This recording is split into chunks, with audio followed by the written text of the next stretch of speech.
Hai guys, welcome to my another YouTube video. Nama gue Gita. Hari ini gue mau membahas sebuah kisah sedih dari sepasang suami istri yang telah kehilangan seorang anak.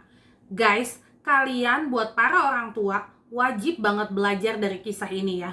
Mau tahu gimana cerita lengkapnya? Ya, check this out. Kisah ini terjadi pada tanggal 12 Februari tahun 1993 di mana ada dua orang anak laki-laki yang berusia sama-sama 10 tahun sedang bermain di sebuah mall di kawasan Liverpool, Inggris. Kedua anak lelaki tersebut bernama Robert Thompson dan John Venables. Mereka berdua adalah anak-anak yang bermasalah ya guys di sekolahnya.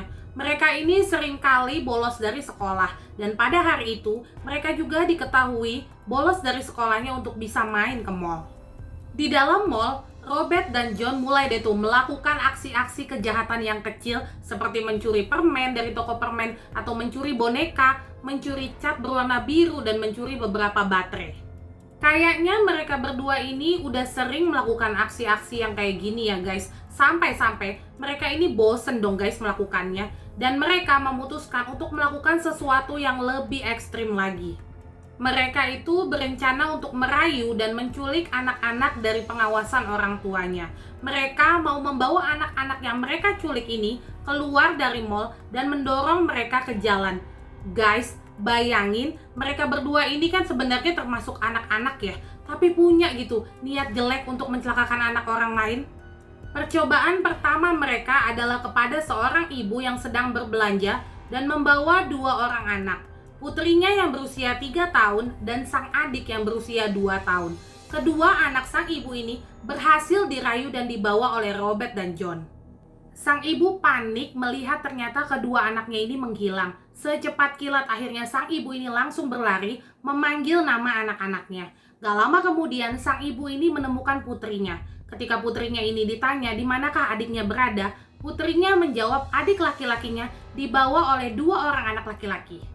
Sang ibu berlari mencari anaknya sambil mulai berteriak kencang di dalam mall tersebut. Nah, hampir mau dekat ke pintu keluar mall, sang ibu melihat anaknya dari kejauhan bersama dengan dua orang anak laki-laki. Seketika itu juga akhirnya sang ibu ini berlari kencang ke arah sang anak. Melihat hal tersebut, akhirnya Robert dan John melepaskan anak tersebut. Lalu mereka berdua pergi melarikan diri. Robert dan John gagal pada percobaan pertama mereka. Mereka berdua ini kesel banget ya guys. Lalu balik lagi ke dalam mall tersebut. Mereka ini duduk-duduk di dekat food court sambil merencanakan kejahatan mereka yang lainnya. Dan masih di mall yang sama, ada seorang ibu muda bernama Dennis Burger pergi berbelanja bersama dengan seorang anak laki-lakinya yang berusia 2 tahun yang bernama James Burger. Basically Dennis dan anaknya ini cuma belanja bulanan aja ya, kayak emak-emak yang lainnya guys kalau ke supermarket. Sekitar jam 3 sore waktu setempat, Dennis memutuskan untuk pergi ke toko daging di lantai bawah. Hari itu posisi mall lagi rame banget ya guys. Jadi ketika Dennis ini lagi memesan daging sambil mengantri, Dennis ini sempat melihat ke arah anaknya yang sedang bermain di depan pintu masuk toko. Gak lama kemudian ini, Dennis melihat bahwa anaknya gak ada lagi dong guys di situ. Ya guys, yang menculik James Burger adalah Robert dan John. Mereka berdua melihat James lagi bermain di depan pintu masuk toko daging, sedangkan ibunya lagi mengantri untuk membayar ke kasir. Dennis Burger, sang ibu panik banget dong guys. Dia berlari mencari James ke seluruh bagian mall. Dia juga ke pos security, mencari juga di bagian informasi. Sampai akhirnya dia tuh udah frustasi, dia melaporkanlah ke polisi kalau James Burger anaknya telah menghilang. Menurut CCTV mall, Robert, John, dan James terekam kamera pada jam 3:42 sore waktu setempat. Beberapa orang pengunjung juga bersaksi bahwa mereka telah melihat James dan kedua anak lelaki tersebut. Tetapi mereka tuh nggak ada kepikiran kalau kedua anak lelaki tersebut adalah penculik. Saksi merasa mereka berdua ini adalah seperti saudara yang sedang mengasuh adik laki-laki mereka.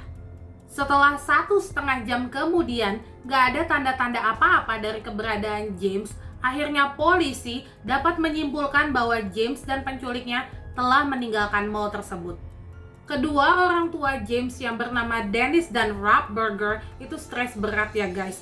Polisi bahkan sempat mencurigai mereka berdua lah pelaku penculikan James yang sebenarnya. Tetapi karena CCTV dan begitu banyaknya saksi di mall tersebut yang mengatakan bahwa James bersama dengan kedua bocah laki-laki, akhirnya polisi menghapus mereka dari daftar tersangka. Keesokan harinya, gemparlah guys mengenai kasus hilangnya James Berger ini. Banyak orang yang masih berharap bahwa James dapat ditemukan dengan selamat. Pada tanggal 14 Februari tahun 1993, polisi akhirnya menemukan bahwa James Berger sudah meninggal dunia. Mayatnya ditemukan di sebuah perlintasan kereta api yang jauhnya kurang lebih 150 meter dari kantor polisi Walton Lane. Semua senjata pembunuh telah ditemukan oleh polisi ada di TKP. Ada sebatang besi, ada juga sebuah batu besar, ada batu bata, dan ada satu buah kaleng cat berwarna biru. Polisi menyelidikilah siapa sih kedua bocah yang tega melakukan hal keji seperti ini. Polisi mencari di daftar absensi sekolah terdekat di sekitaran mall dan tempat kejadian pada hari itu. Ketika polisi masih mencari siapakah identitas kedua anak ini, ada seorang penelpon misterius yang mengatakan bahwa kedua anak tersebut bernama Robert Thompson dan John Venables. Mereka berdua tidak masuk sekolah pada hari itu, dan sang penelpon melihat ada bekas cat biru di dalam jaket John. Polisi mendatangi rumah kedua anak bermasalah tersebut. Polisi menemukan darah di sepatu milik Robert dan noda cat biru di jaket milik John. Mereka berdua pun akhirnya ditangkap oleh kepolisian. Ketika mereka diinterogasi oleh polisi, akhirnya mereka mengaku kalau mereka berdua lah yang telah membunuh James Berger. Why did he throw bricks at him? No. Did it make him fall over? No.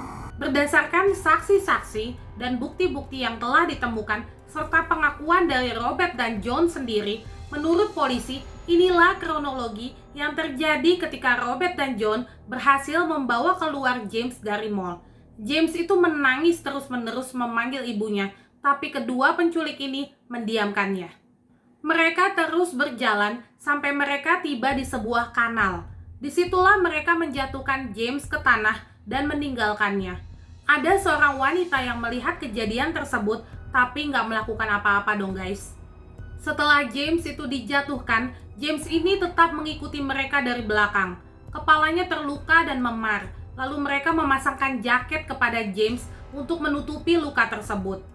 Mereka bertiga terus berjalan di sekitaran Liverpool, Inggris, dan beberapa kali mereka ini berpapasan dengan orang-orang yang lewat. Orang-orang yang lewat tersebut bisa melihat luka di dahinya James dengan jelas. Bahkan mereka ini bisa tahu kalau James ini sedang menangis. Tapi tetap loh ya guys, mereka ini kayak cuek bebek, nggak peduli apa-apa. Bahkan pernah ada orang yang melihat bahwa kedua bocah ini menendang dan memukul James di jalanan. Tapi tetap ya guys, mereka itu nggak ada yang peduli sama sekali.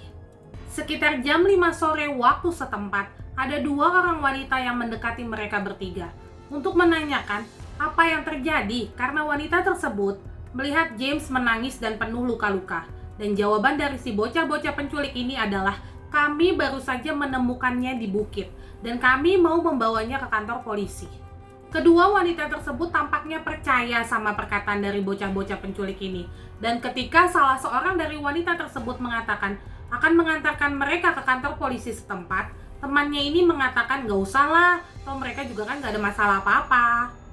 Ketika malam hampir tiba ya guys, mereka bertiga itu masih berjalan-jalan di sekitaran gedung-gedung, taman-taman di daerah Liverpool, Inggris. Mereka juga bertemu dengan dua orang wanita lagi guys. Satu orang wanita mengatakan bahwa dia akan mengantar James sendiri ke kantor polisi. Tapi dia menitipkan anak perempuannya ini kepada temannya yang satu lagi. Dan temannya ini nggak mau dong guys, karena anjing-anjing yang dia pelihara itu nggak suka sama keberadaan anak kecil. Akhirnya karena bingung nggak ada yang menjaga anaknya, wanita ini pun mengurungkan niatnya untuk membawa James Berger ke kantor polisi. Sampai akhirnya mereka bertiga pun tiba di sebuah rel kereta api yang sepi.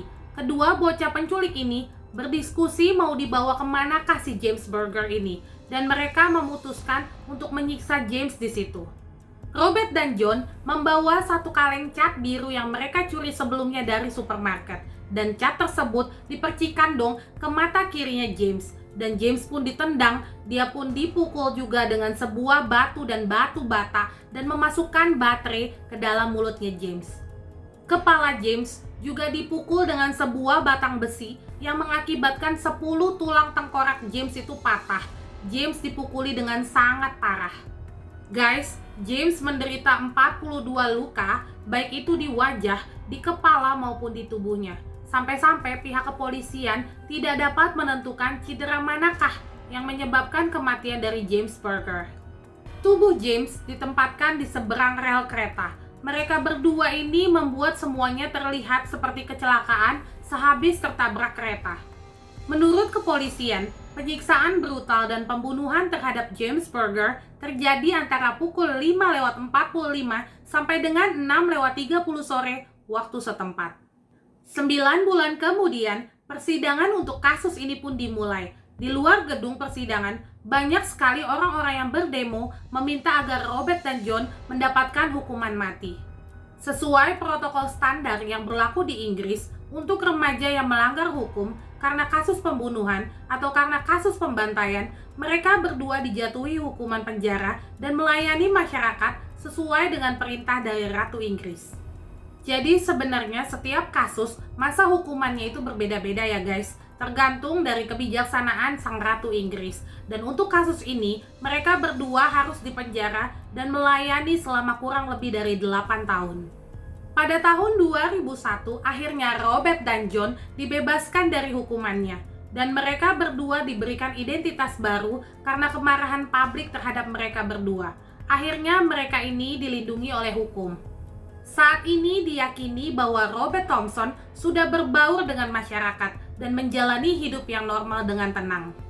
Sedangkan John Venable pada tahun 2010 kembali dipenjara karena mengunduh gambar-gambar berbagai pelecehan seksual yang dilakukan terhadap balita laki-laki.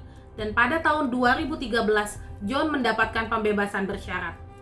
Dan yang parahnya lagi guys, pada tahun 2017, John kembali masuk ke penjara lagi ya guys, karena memposting video-video atau foto-foto pelecehan seksual terhadap anak-anak.